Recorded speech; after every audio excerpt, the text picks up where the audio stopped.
Hi, this is Shawnee Lavender, the Conscious Moms Coach.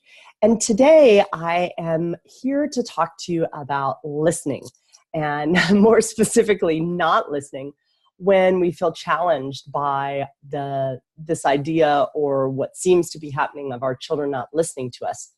That's what I want to be talking about.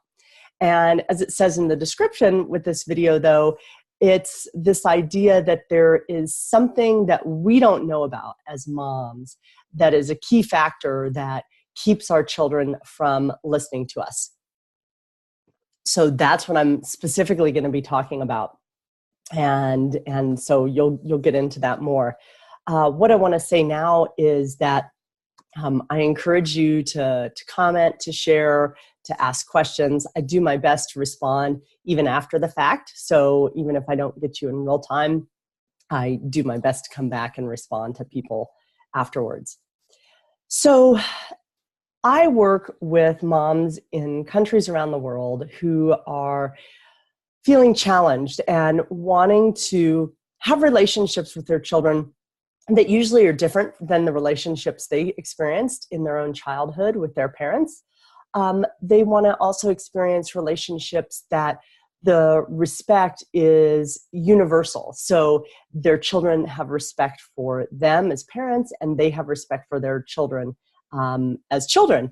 And usually a lot of parenting ideas that are out there in today's culture are really about win-lose. So it's exchanging one for the other. Like, well, if your children aren't respecting you and behaving in these ways that show that they're respecting you, then you need to do this and take charge. And I don't believe that. That is not the philosophy and the practice that I have. And it's not something that when we do that, when we go down that route, we may temporarily feel satisfied and say, yes, finally, this is happening with my kids.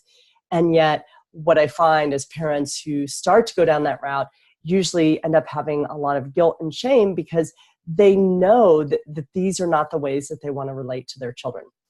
So the work that I do is about helping parents create the kind of relationships that work for everybody, and really everybody is getting their needs met, and there's something that's being built that is more than just the individuals. It's something that's co-created together. So that's just a little bit of background.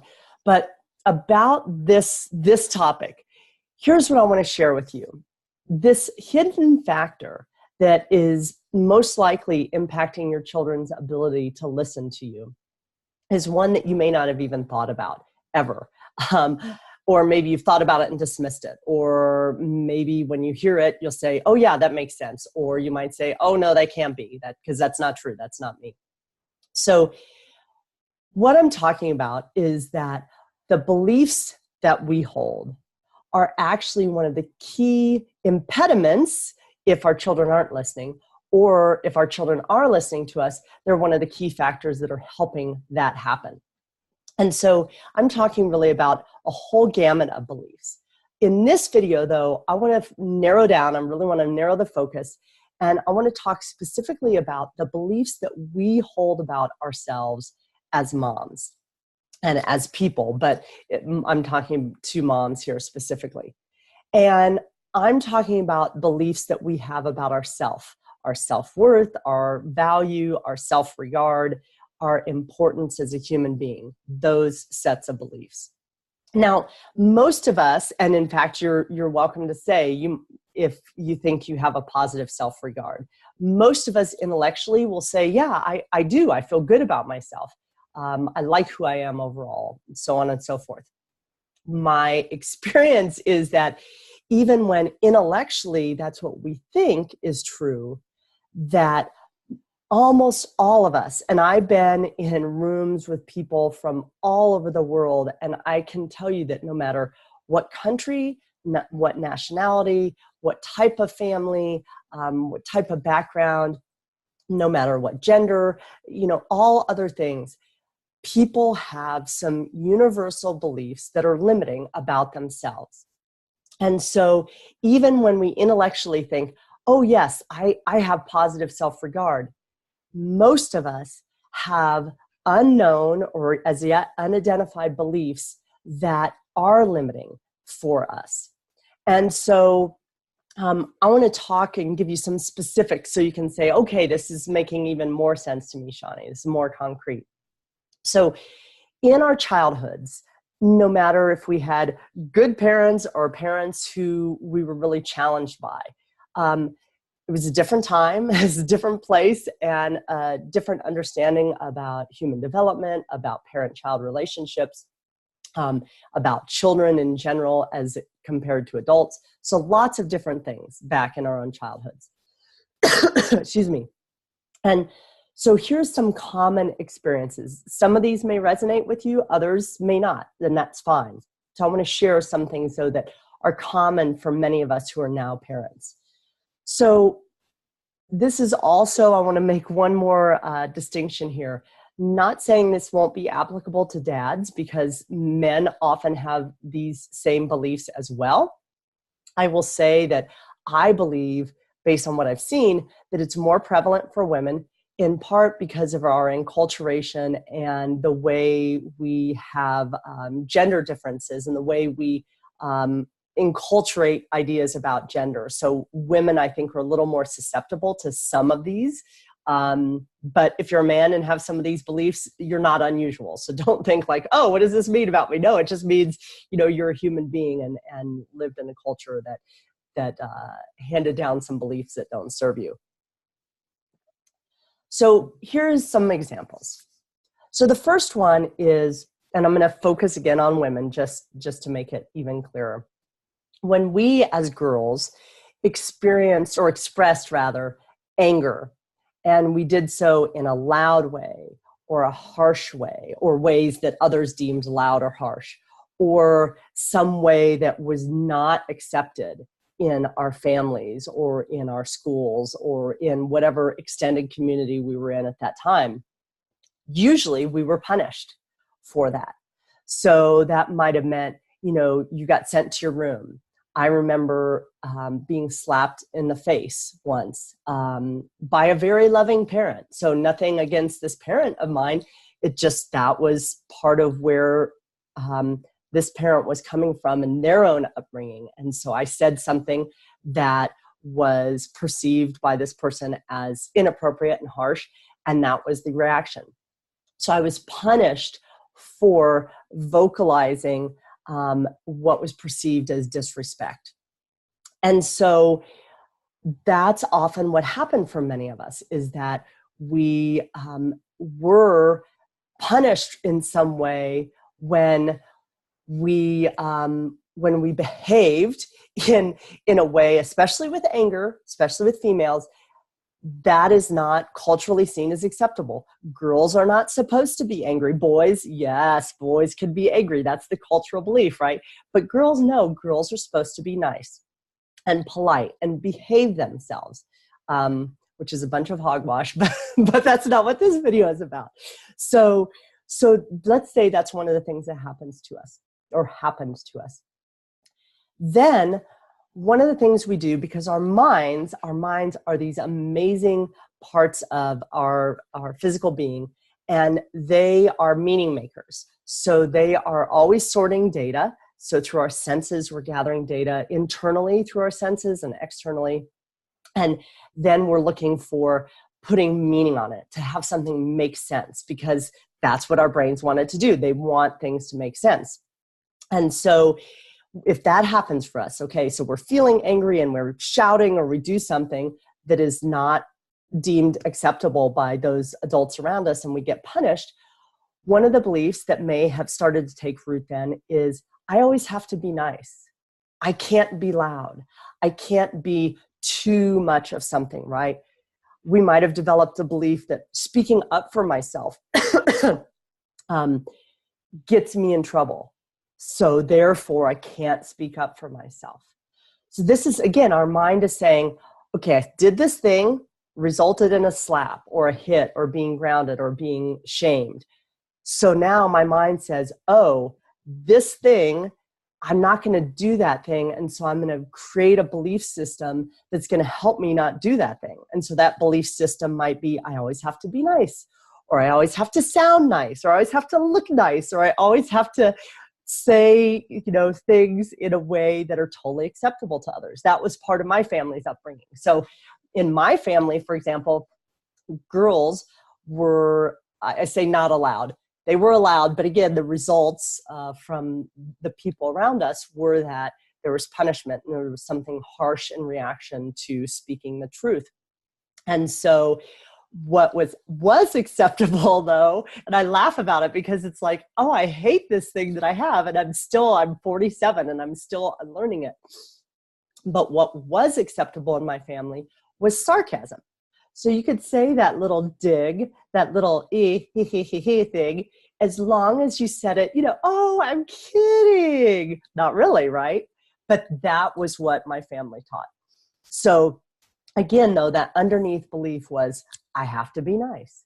I have to not speak my mind. I have to stuff those things that other people aren't going to want to hear. Okay, so I'm hoping, excuse me, that this is resonating with you. So awesome. Just checking in here. Feel free to, any questions or comments over there on Facebook, feel free to pop them in. So let's look at another common experience. Let's say as a child, there was something that we wanted. Maybe it was a food, or maybe it was a toy, or maybe it was an experience. It's something that we wanted. And our family, or the people who were our caregivers at that time, they either couldn't, maybe they actually didn't have the means to provide that for us, or they didn't want to, or they wouldn't provide it. So what sometimes happened in those experiences for many of us is that we were then shamed for wanting what we wanted. So again, we have our want, we put it out there, and then we get shamed by the adults around us. Like, that want is inappropriate. It's not okay to want those things. And so then a belief that is easy to take root is, it's wrong to want what I want. I should be happy with what I've got. No one else really cares what I want. So those are 3 different beliefs. And out of any of those, you might have developed another belief is, I should just be quiet, right? So like, oh, I had this yearning, I had this want, I expressed it, was shamed for it. And so now I'm starting to believe, oh, it's not okay to want what I want. And so therefore, rather than even having the inkling of putting it out there to the world, I'm just going to stay zipped. Nobody's going to know what I want. And, just as a quick tangent here, this is not what this video is about, but, there's my bed behind me, right? It makes me think of for how many women is it true sometimes that in our intimate relationships, we are not willing to say what we want because, again, we got shamed when we were 3 or when we were 4 or when we were 8 for expressing a want. I remember expressly getting called selfish once. I was standing on the stairs in my house. I was up almost near my bedroom on the 2nd floor. And one of my parents told me I was being selfish. Now, again, whether there was some truth in maybe I wasn't sharing something or, whatever the thing was, that really hit me hard. It was like, oh my gosh, what I am doing, how I'm being is not okay, is not accepted. And therefore, what I'm wanting must not be okay. And so going back to the bed thing, that's my cat, one of my cats. Hello, kitty. Is that if this is a belief that we adopt, then that, it's wrong for me to want what I want and I'll just be quiet about it. How many of us are not speaking up then to our partners and saying, here's what I want. Here's how I want to be touched. Here's how I want to be talked to. So lots of repercussions of this kind of belief going in early about when we speak up for what we want and we get shamed for it, then we form a whole set of beliefs around that then plays out in so many areas of our lives as adults. So again, if this resonates with you, let me know, but it's something that happens. And I know it happens with clients of mine.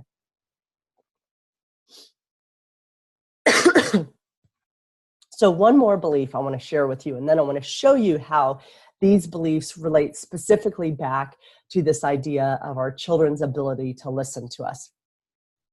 So here's the last belief. And again, there's more. I just wanted to give a handful. Otherwise, we'd be here for like 3 hours, right? And as much as I know we all want to sit at our computers all day and our devices, I know we have other things to do as well. So one of the other common things that happens in childhood is, especially as young children, right? Young children are full of self in so many ways, that they're like, I'm a princess, I'm a king, I'm a doctor, I'm a vet, so they're like, they believe it, right? Because that's the world they inhabit. They're in their imagination, and they are in this place many times, not throughout all of childhood, but at periods, very confident, very much, this is who I am.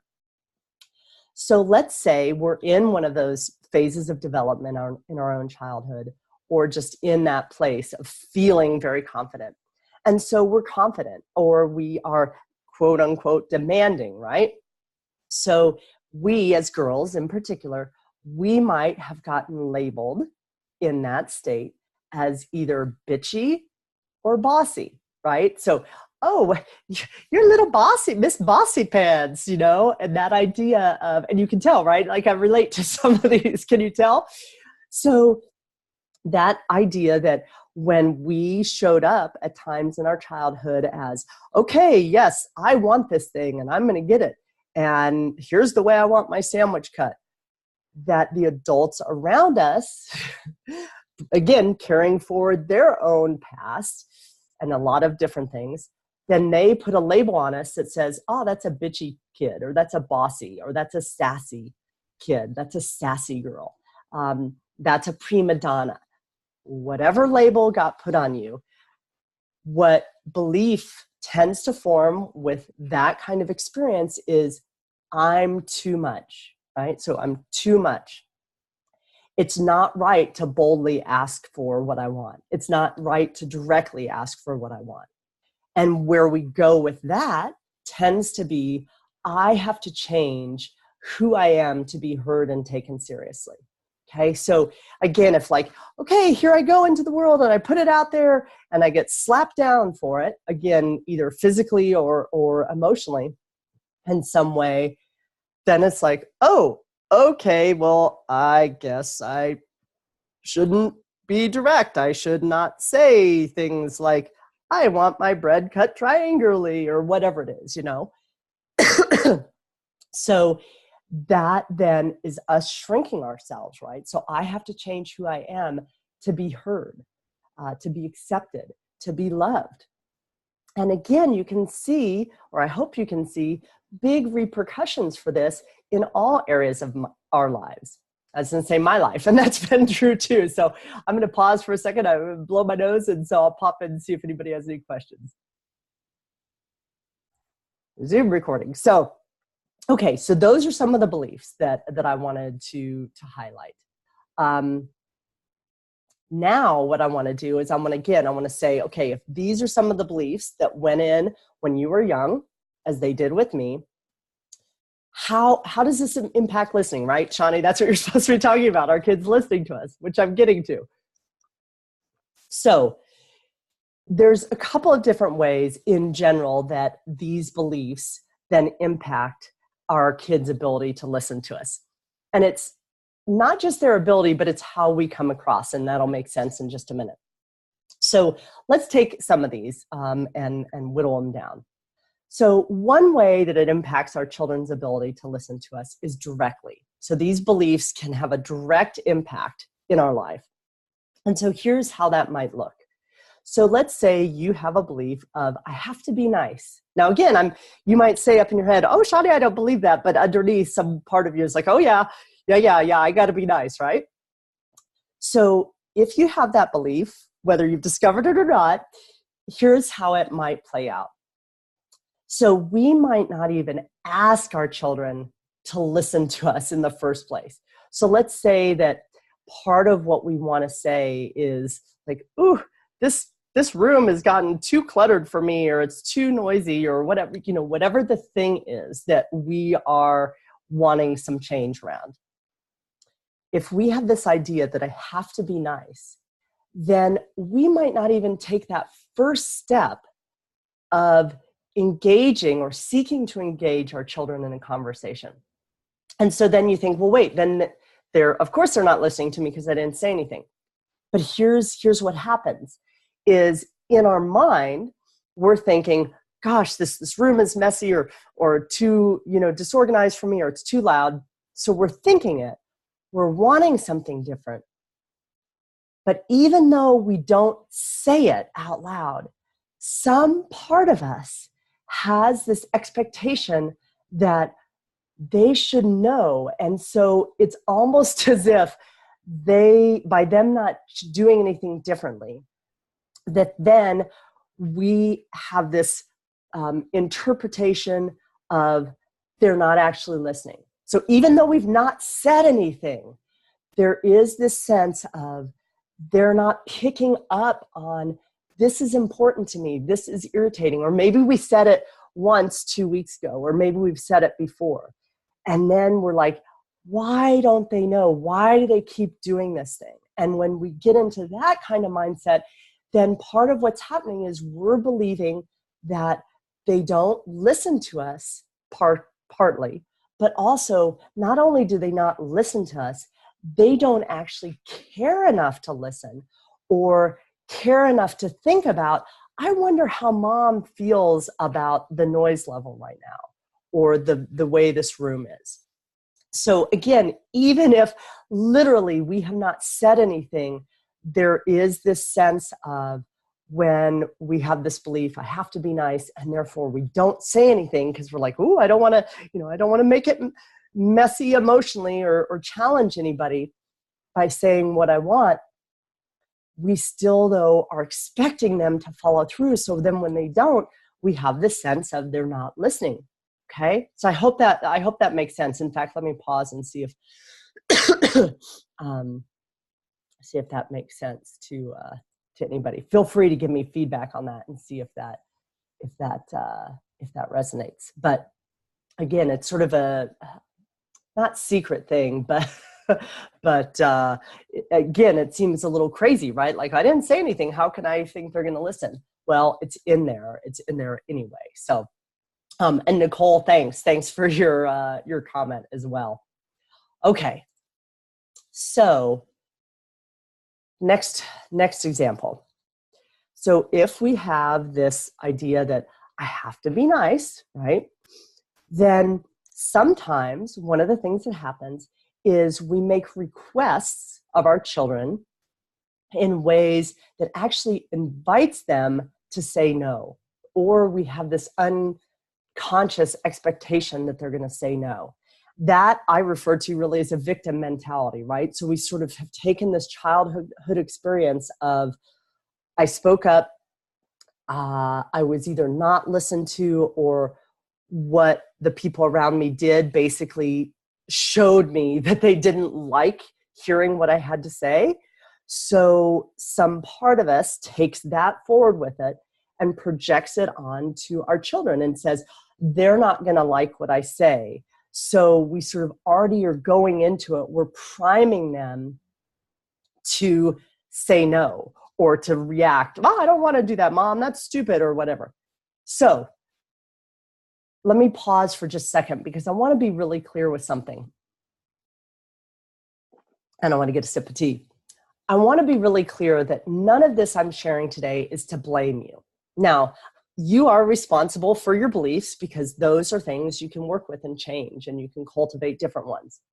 However, these are things that happen to us really early, sometimes with a malicious intent. Sometimes the people around us were trying to, really do something unloving.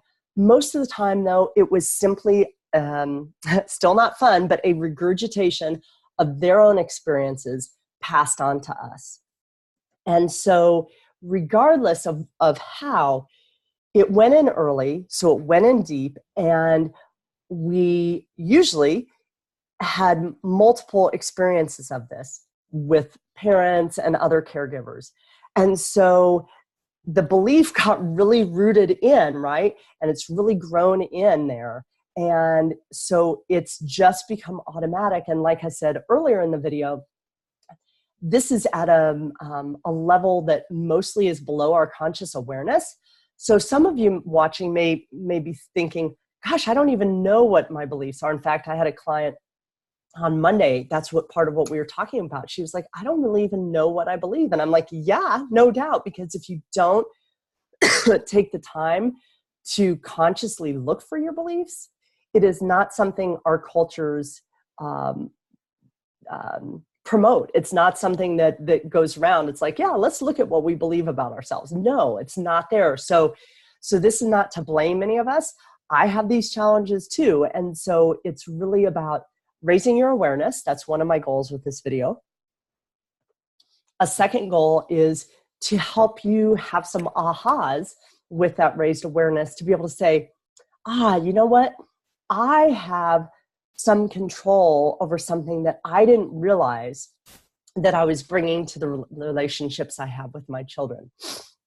Because most parents and most parenting resources, the focus is almost always on trying to get our children to do something different, or giving us the tools that are surface level to interact with our children differently.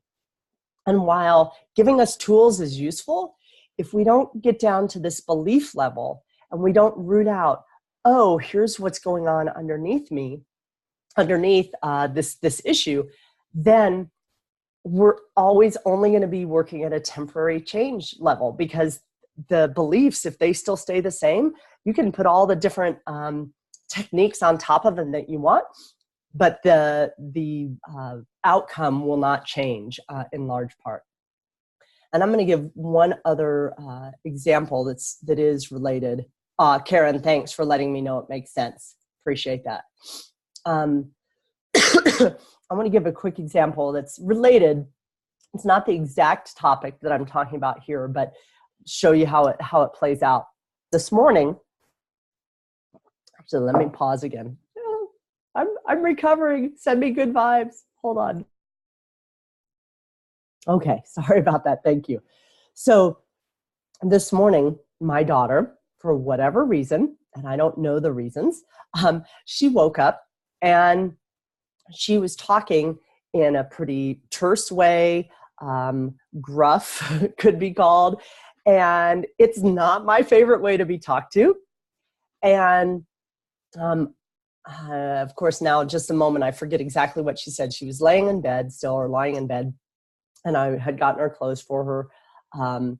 I know she didn't like the pants that I had chosen for her. And so she's like, I don't like these pants, right? Very just direct, just the example I'm talking about, right? Very direct, and yet, again, sounding pretty gruff. And I noticed that for me, part of me just wanted to go, okay, then screw you, I'm leaving the room, right? I hope you've had experience like that. And yet I realized, I'm like, okay, her emotions really are not about me. That's where she is. And so I can either go, ooh, that hurts, and I'm really hurt. Or I can say, yeah, that didn't feel especially good. And you know what? Something is going on over there, and I don't have to take this on as something that's about me. Now, who knows? Maybe some of her upset was about me, but that idea of, again, we let these beliefs impact us, or we can be conscious of them and say, oh yeah, sometimes I have this belief of, if people aren't nice to me, it must mean I did something wrong, right? So that's alive in me sometimes. And so it's up to me to be aware that, oh, I can react out of that. So when she says something that I don't like and I feel hurt, I can react and then want to make it her fault. Or I can go, you know what? Yeah, she's touching something in me that is still there, that I get to do some more work on if I want to root it out some more, which I do. So again, a little tangent there. That's me. I like to go on tangents, but to show you how, again, these things all get interwoven and impact our day-to-day relationships with our children. So let me tell you a couple more things about, so the examples I just gave were some direct ways of how these beliefs that we hold about ourselves can impact the way we interact with our children, and therefore then their ability to hear us, and follow through on what we're saying to them. The other way that these beliefs impact us, I call it backlash. So it's really about a little bit of what I was just talking about. When we unknowingly project these beliefs onto others, and then we behave in related or other ways that make it hard for our children to hear us. So let me give you specific examples to make this clear as well. So the first one is, if we've got these beliefs that are alive in us and pretty active, let's say, sometimes they're alive but dormant, but they're still there, still worth rooting out. But sometimes they're more active. So one of the things that can happen is then we get resentful when others don't do their part, right? So we're talking about living cooperatively and people listening to us and hearing what our needs are and wanting to help us get our needs met. And so if we get into that resentment, they never put their clothes away. I'm always picking up after them. They never leave their shoes at the door. I always have to flush the toilet. Whatever the thing is for you, or the things are for you. If we get into that resentment about others not doing their part and they're making it hard on us, right?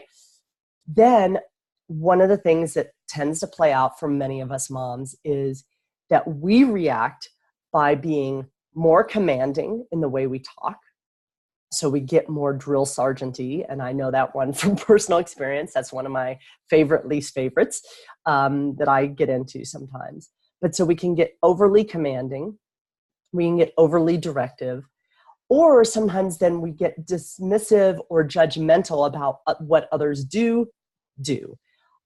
So we might not then appreciate. So like, okay, they do bring their dinner plate back over to the sink, or they do, help empty the trash. We might minimize those, and our minds get focused only on the things that they don't do that sort of prove our other point, right? Of, oh, they don't listen to me, they don't respect me, they don't care about me, they're not considerate of me, or they're not considerate of us as their parents, however it frames it for you. So we can get into, without knowing it, judging them or dismissing what they are contributing in a positive way.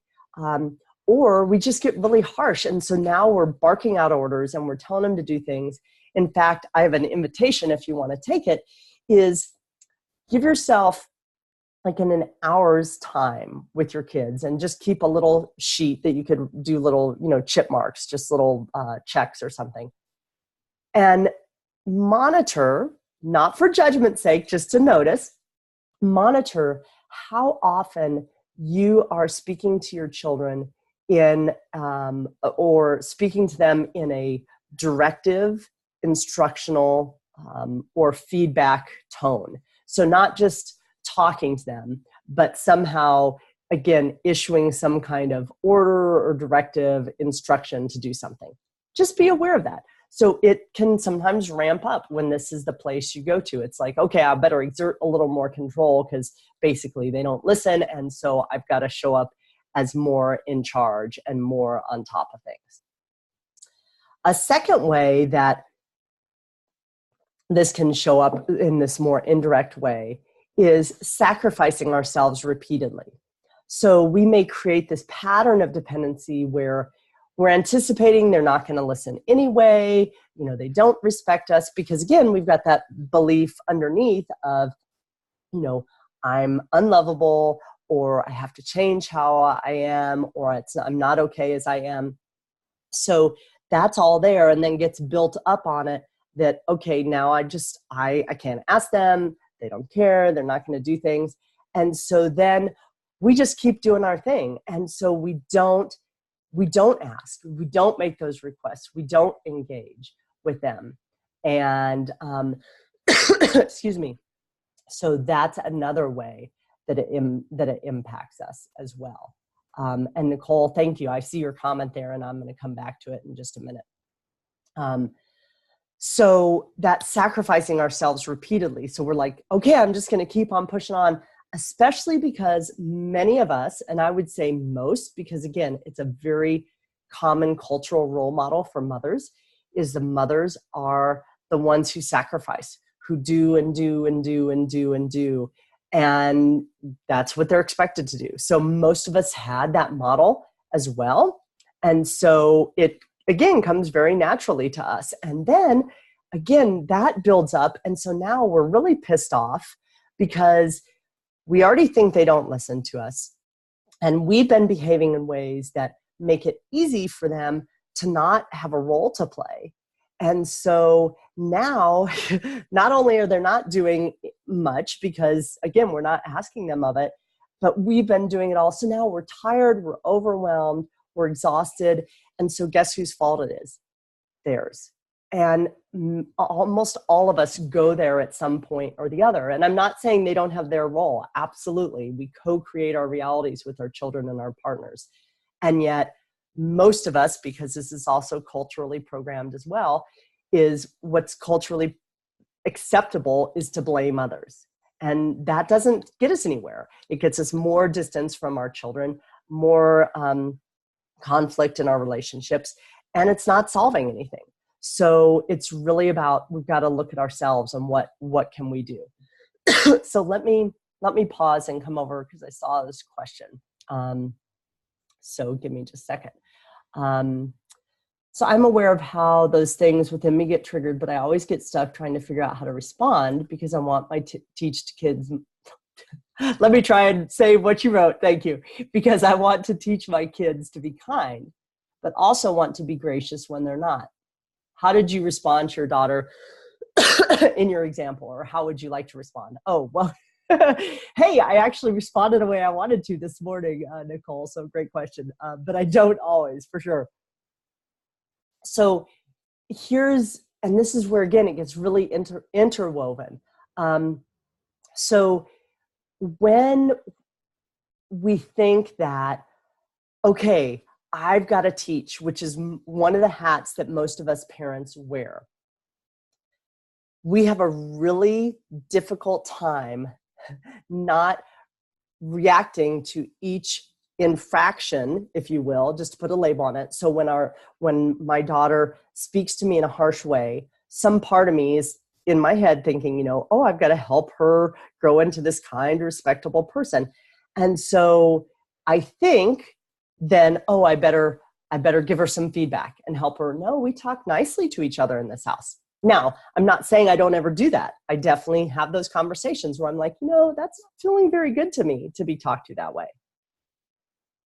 However, that is another driven behavior that comes from a belief that, oh, I have to do this to get my kid to be nice and kind. The assumption underneath that is that our children aren't nice and kind already, that only by our teaching and example will they become nice and kind. So to me, that highlights another belief that you may have, that many of us do, again, without knowing it, that somehow our children are born uncivilized and we have to civilize them. So be aware of that. It's going to be a moment by moment thing. I think that one of the things to do, and I talk about this with a lot of my clients, don't teach so much in the moment. Certainly don't teach or attempt to impart a lesson when you are emotionally overwhelmed. So for me, with the example with my daughter that I gave, so I'm feeling hurt.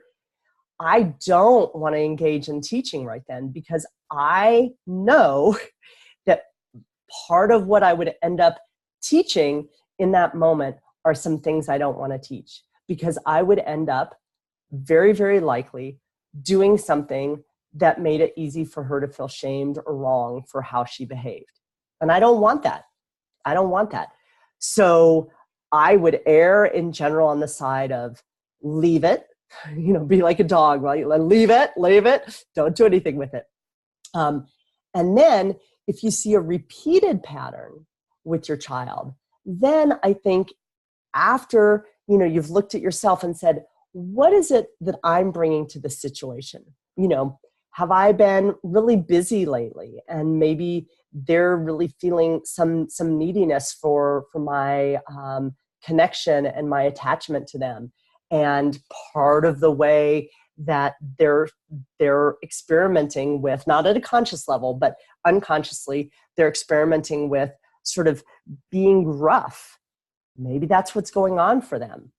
And so I think it's always important to look at our part first, just so we can be aware, like, what might I be bringing to this? Then being able to have the conversation with your child at a neutral point when your emotions aren't engaged. So what I did this morning, just a quick follow-up, we were in the car on the way to school, and I'd been thinking about, like, how do I say something? And so I just said to my daughter, I said, do you ever have friends who sometimes they maybe talk to you, maybe it seems like they're unhappy with you, or they don't like you, or they seem grumpy, some language. She's 8, so some language that she would understand. And she's like, yeah. And I said, do you have a way that, I don't know about you, but sometimes I get influenced by that. And so sometimes then I start to feel grumpy or, like cranky. And so I said, do you have a way that you help, I didn't say protect yourself, that you help yourself, not get really thrown off by that? So I didn't say, you talk to me in this way, or here's how I felt. I was talking about like a general something I want her to have an ability to do, because I know she's going to have people in her life, including me and her dad at times, who, are in a grumpy place or something where, yeah, I don't want her to be, now her day goes down the dumps because of that. So I put it forward like that. And she thought for a second, and hold on, sorry, sneeze.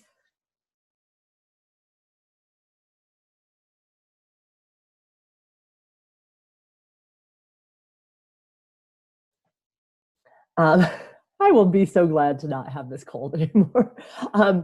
So she pondered for a second, and she was like, no, I don't really have anything. And so I said, okay. I said, do you want to hear one of the things that I sometimes do? And she said, yeah. I said, okay. I said, I remind myself that it's not really about me, that where they're at, what they're feeling is not really about me. And so I don't actually have to, take it personally.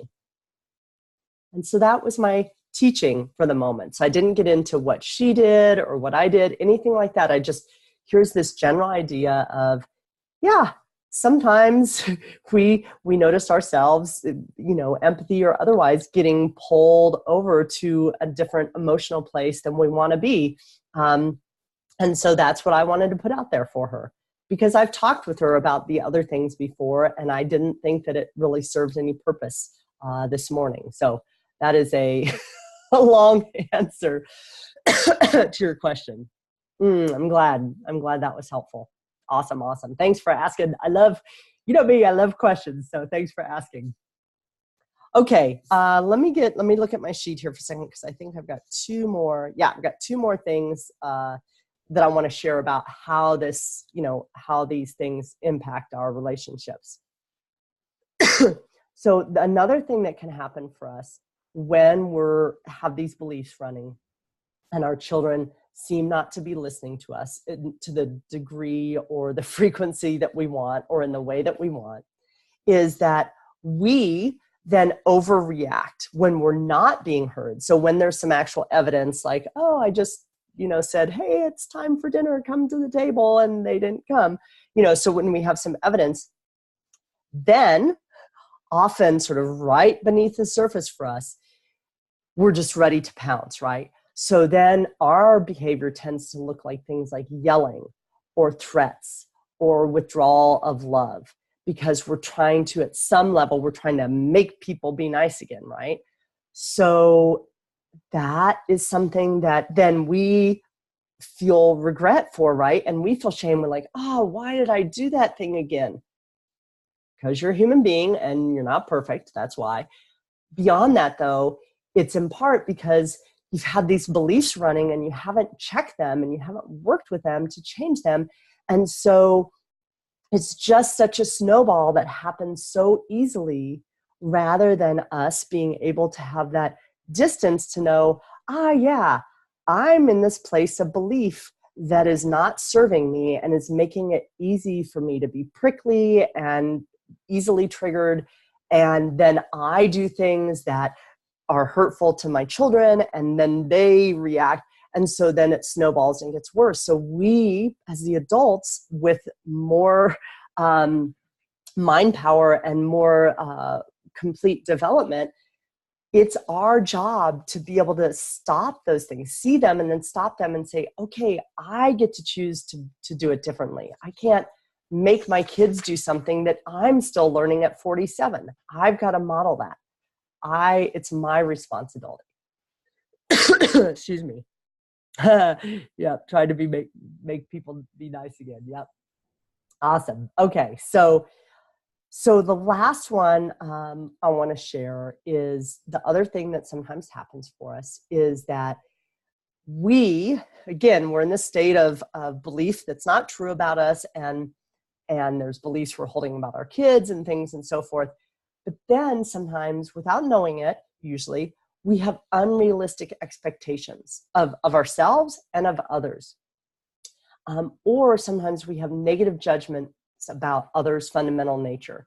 So this is, I think, one of the things that got projected on me with the example I used earlier.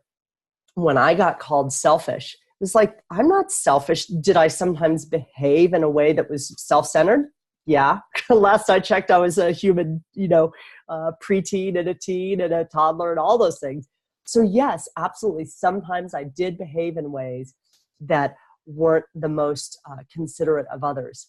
But this idea that I got labeled this way, that I was selfish, that's a fundamental, I am selfish. Well, wait a minute. No, I'm not selfish.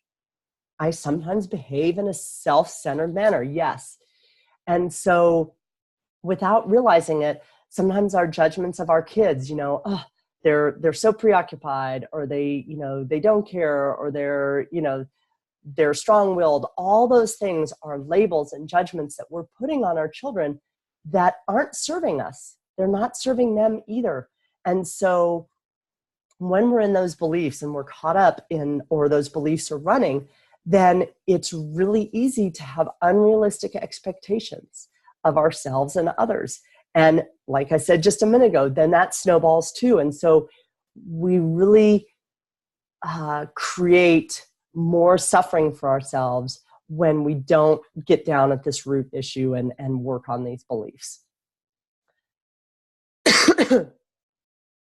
Let me see. Hold on, I see or do what I think is loving. I'm not sure I understand that one, Nicole. Loving is a better word. So if you want to explain that, feel free, but I just wanted to follow up there.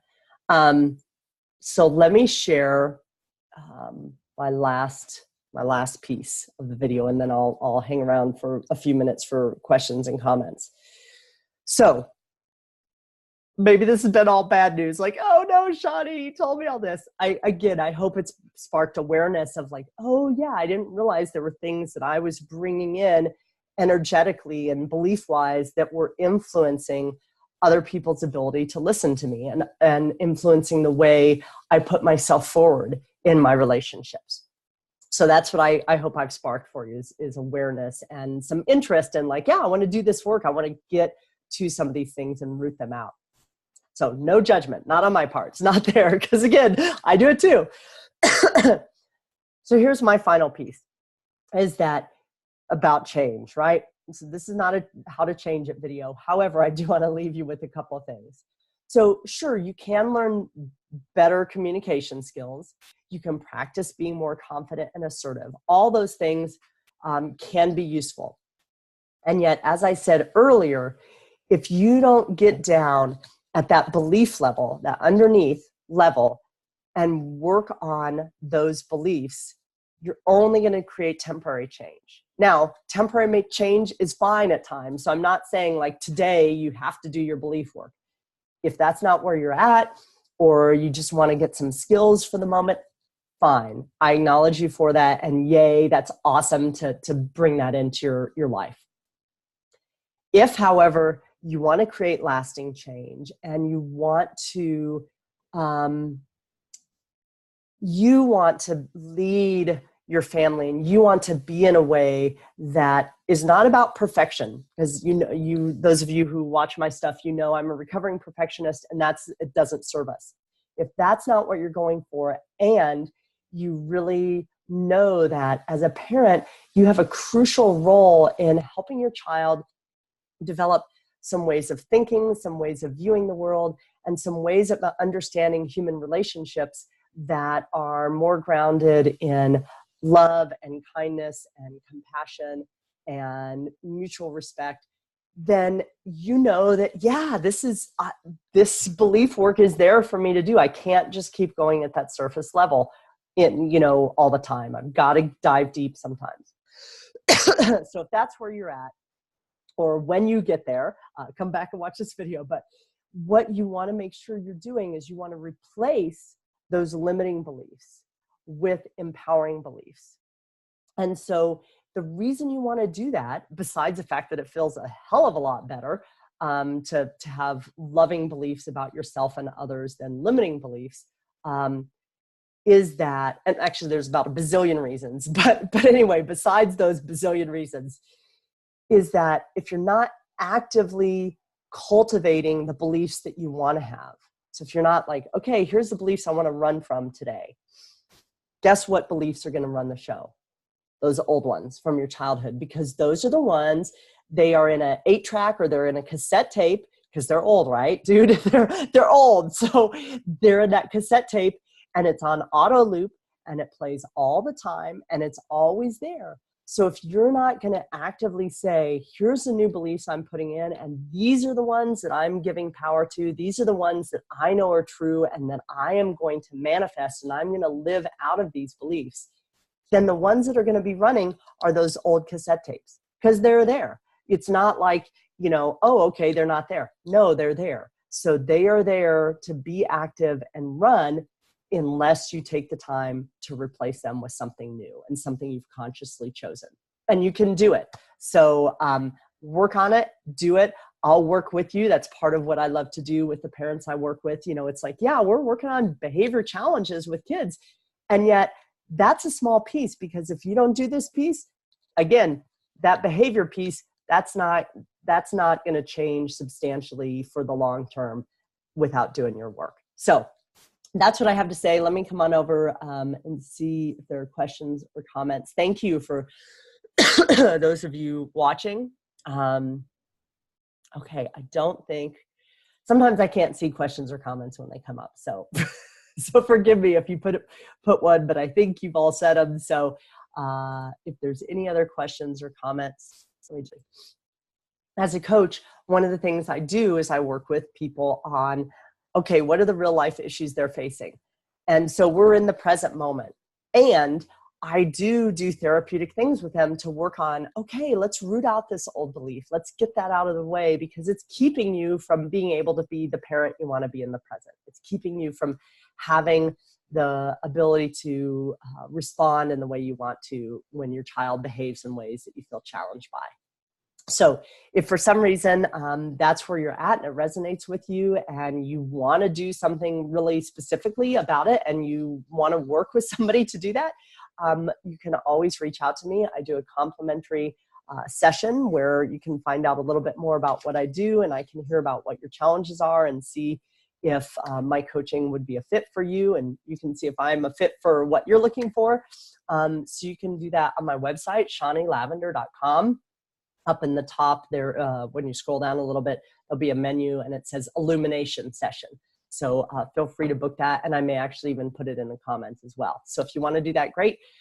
If not, if you're not ready for one-on-one coaching, which not everybody is, that's fine. I have a membership program that may be more appropriate for where you're at. It's called the Thriving Family Circle. And it's a new membership program that I just launched about a week ago, I guess. It's like, oh, it seems like years, but it's just last week. And it's a combination of videos each week, an ability to get coaching from me. There's a couple membership levels. So you either get live coaching or you get coaching via audio response. and webinars, monthly webinars that are longer like today's video was. So if that's something that interests you, you can go to shawneelavender.com/thriving family circle, all one word, thriving family circle. And you can get a 1-week membership for just $1, so you can experience it and try it out for yourself and see if it speaks to you. So check those options out. Thank you for making the time to be here with me today. And again, thanks for your comments and questions. Thanks for the good well wishes. And feel free to interact with me if that's something that speaks to you. All right. Thanks, everybody. Take care. Bye-bye.